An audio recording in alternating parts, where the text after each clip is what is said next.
Hi friends, welcome to my channel. ఈరోజు నేను ఇడ్లీ పిండితో పునుగులు ఎలా తయారు చేయాలో చూపిస్తాను. అందుకు కావాల్సిన పదార్థాలు: ఇడ్లీ పిండి 2 కప్పులు, మైదా పిండి 1 కప్పు, సాల్ట్ తగినంత. ఇప్పుడు పునుగులు ఎలా తయారు చేయాలో చూపిస్తాను.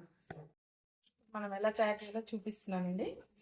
సాల్ట్ మనకు తగినంత వేసుకోవచ్చు. ఆల్రెడీ ఇడ్లీ పిండిలో సాల్ట్ ఉంటుంది కాబట్టి తగినంత వేసుకోవచ్చు. ఇంకా మైదా పిండి మనం వేసుకోవాలండి. కొంచెం మీరు ఒక హాఫ్ కప్ అన్న దగ్గర మీరు కొంచెం ఇడ్లీలో వాటర్ ఎక్కువ అట్లా చూసి వేసుకోండి. మామూలుగా అయితే 1 కప్పు ఇడ్లీ పిండికి హాఫ్ కప్పు మైదా పడుతుంది. మీకు చూసి వేసుకోండి. మనకు పునుగులు వేసేటట్టుగా ఉండాలి ఇడ్లీ పిండి. దీన్ని బాగా మిక్స్ చేసుకుందాం మనము.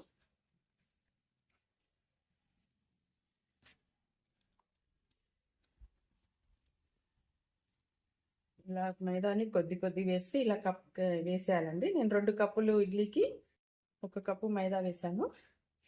మనం దీన్ని ఒక 20 మినిట్స్ నానబెట్టాలి. మనకు పునుగులు వచ్చేలా విధంగా కలుపుకోవాలి. మైదా మీకు కొంచెం ఇడ్లీలో కొంచెం వాటర్ ఎక్కువ ఉంది అన్నప్పుడు కొద్ది తక్కువ పడుతుంది మైదా. ఓకే, దీన్ని 20 మినిట్స్ పక్కన పెట్టేసుకుందాము. అయిపోయిందండి మనకి ఇది. 20 మినిట్స్ తర్వాత మనకు పిండి ఇలా వస్తుంది. ఇప్పుడు మనం దీన్ని బాండీలో ఆయిల్ పెట్టేసుకొని పునుగుల్లాగా వేసేసుకుందాం. ఆయిల్ మనకు పునుగులకు సరిపడా ఆయిల్ వేసేసుకుందామండి బాండీలో.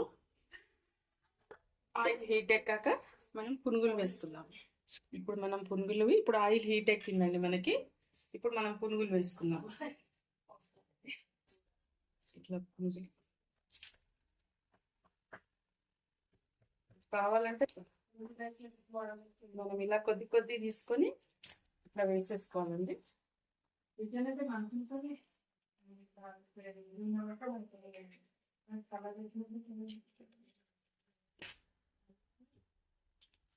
వేసుకోవాలండి. మనకి ఎప్పుడైనా ఇడ్లీ పిండి మిగిలిపోయినప్పుడు రోజు ఇడ్లీ అంటే తినలేం కదా, ఇలా పునుగులు వేసుకుంటే కూడా చాలా టేస్ట్గా ఉంటుంది.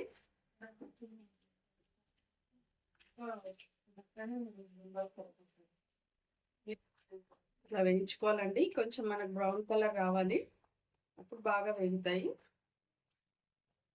ఇడ్లీ పిండి మిగిలినప్పుడు రోజు ఇడ్లీ కాకుండా మనం ఇలా పునుగులు కూడా వేసుకోవచ్చు, టేస్ట్గా ఉంటాయి. ఈవినింగ్ స్నాక్స్కి బాగుంటాయండి. ఇప్పుడు మనకు బాగా వేగిపోయాయండి పునుగులు. ఈ స్టవ్ చిన్నగా పెట్టేసుకొని మనం వీటిని ఒక గిన్నెలోకి తీసుకుందాము.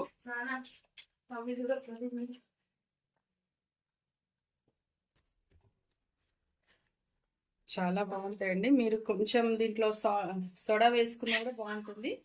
కాకపోతే నేను ఇంకా సోడా ఎక్కువ యూజ్ చేయను, ఆయిల్ ఎక్కువ తీసుకుంటుంది అనేసి నేను సోడా వేయకుండా చేశానండి. ఓకే,